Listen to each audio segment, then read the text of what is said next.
Вакцина алу үшін тұрғылықты жердегі емханаға бару қажет. Халыққа екпе салу аумақтық медициналық ұйымдардың егу пункттерінде жүргізіледі. Арнайы контингентке тиісті ведомствоның қызмет орнында екпе салынады.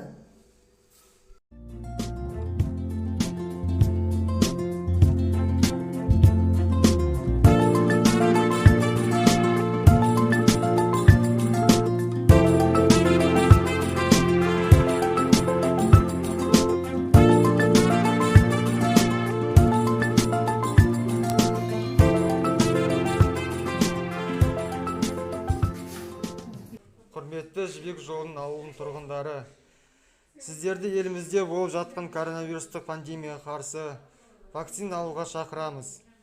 Денсаулығымыз үшін немқұрайлы қарамайық. Жақындарымызға жанашыр болайық. Мен Ахмет Байтұрсын атындағы мектебінің медбикесі Есенова Тамара. Вакцина алған ұстаздар, қуанышта да, қиындықта да ұжыммен біргеміз. Ауырмаңыздар.